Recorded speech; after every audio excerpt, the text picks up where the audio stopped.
Hi, this is Euphorion, and I'm doing the how-to video for the Johnson County Blue Valley Library book trailer contest. Today I'm going to give you a short demonstration on how to do the book trailers using Microsoft's Photo Story 3, which I have here, which you can get from the Microsoft website or by Googling Photo Story 3. There's other ways you can do this, but Photo Story 3 is by far the simplest way, and it's easiest for new people to pick up. So we're going to start with getting pictures, which for legal purposes, if you don't want to get sued, you go to Creative Commons and you can get unlicensed or uncopyrighted materials here. You can get anything from web documents to the actual pictures. So what you do is you go to creativecommons.org. Once you get there, you go to Find. And then when you get to this screen, you have to go up here and uncheck Use for Commercial Purposes, because that's different. And we want to be able to use it so we can modify, adapt, or build upon.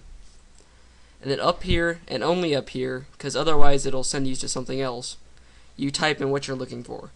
The example I'm going to do is on green eggs and ham, so I'm going to type in green eggs and ham and see what it comes up with. You can use Google, Flickr, and Yahoo. I think I'm going to use this one, this pig, since he's, green eggs and ham. What you do is you open it up and you'll go to this. You'll right click on the picture, save picture as, and name it the title, like green eggs and ham. And then for me, for sourcing, I also like to put who it's by, and this is by Druid Labs. After you have that saved, go through and find other pictures that you are going to use. And then now's the next step. What I like to use, so you can use different text and different text boxes and more customization, I like to use PowerPoint. I've gone through and added a couple slides already.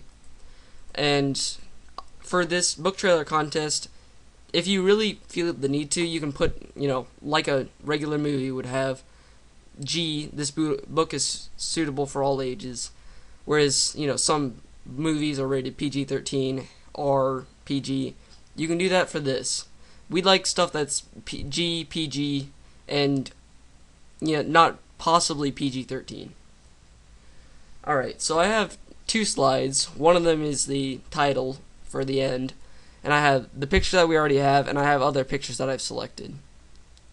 And you can get them into the PowerPoint by going under Insert, and then Picture, and then From File, and you find where that is, and that's the wrong folder. Go to where that is, and here's the picture I'm going to include on this page. You double click on it, and it will import onto the page. From here, you can use these little dots on the side to stretch it out and fit it to what you want on the screen. And now at this point, you're going to add text based on your story, make it appropriate for the book and appropriate for the audience, and I will get back to you when I have that finished. Alright, so I've gone through and added all the text. As you can see on these pages, some of them is hard to see. So what you can do is you can go through, and here I've played with the transparency a little bit, which you can go to by double clicking on the text box and sliding this little slider here. And then after that, if that doesn't work, you can also go in here and select that and change it to a color. Since we're talking about green eggs and ham, I thought, why not use green? So I'm going to go through and change both of those to green. And if that doesn't show up well, you can also increase the transparency a little bit. Like so. And then to make it fun, you can also change the text. Now something like, whatever this is, probably isn't going to work too well, because for people who can't read very well. But if you want something that'll stick out well, you can use something that's more bold, and then bold it, because I think that would stand out pretty well in the story. So I'm going to go through and change all my text to that, except for my first page and my last page. because I want those to be plain so people can for sure read them. And, now I'm going to move on to the last page. The last page is where you're going to source everything, and I like to say thanks to the softwares I used. So what I did is I put slide 1 to designate what slide it was, and I put the title of the picture, which is should be on the website, and who it was by. Slide 2 I did the same thing, as well as slide 3. And then I also put thanks to Photo Story 3, since I used them to, put the entire thing together. Now I'm going to go in and save as. I like to save it as my presentation first. Then you also, to put this into Photo Story, it needs to be in a JPEG format, which in other words is just a picture. What you'll do is you go into Save As, and in the folder that you're going to save it in, you're going to, no, that's not right. You go to File,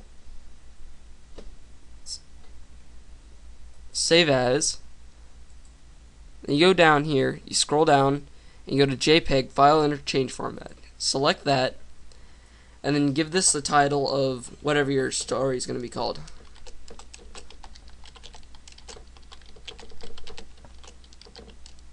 So I'm going to do green eggs and ham. When you save that, you want to click on every slide so that every slide that you're looking at will be turned into a JPEG. After you do that, it'll give you this message. Just click OK, and then you can exit out of this.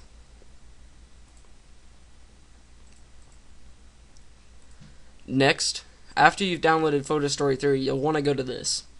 Make sure you have Begin a New Project selected. Click Next, and now it's time to import the pictures. Click on Import Picture, go to your pictures, and here I'm going to go to Green Eggs and Ham Story, and then you click on the file where you saved your pictures. Click on this, and you can click and shift click on the last picture and select all of them, or you can click and drag. Click OK, and it'll import all of them into this. Click Next, and now you can add text to it if you didn't do it in PowerPoint. Since we've already done that, we can move on. Alright, now's here where you can either add a narration or customize the motion. Here you can change the duration of the actual slide so it'll stay on longer if you want them to read more, or if it's unimportant and you can leave it on there. For a slide like this, you probably don't need 5 seconds. I'm going to put 4 seconds so it's not quite as long of a movie. And then afterwards you can add a transition. A basic transition for a good story would be crossfade. That's what most people will use. Click OK, or Save, and it'll change the motion on that. And then you can click Close. Go through and do that to all of these, and you'll be set. You can another thing you can do for slides that are not, the first and the last, is you can change on what it zooms into. Like here, I can make it start big, looking at the whole thing, and have it slowly zoom in until to the last line on the page. For stuff like this, you want to make sure that it's the correct time. I'm going to try the 5 seconds, see if it's good enough time to read it. And to preview it, you can click Preview. That looks like a good amount of time to read it, but I think you need a little bit more time to read the last line. So I'm going to add, another second or two onto this.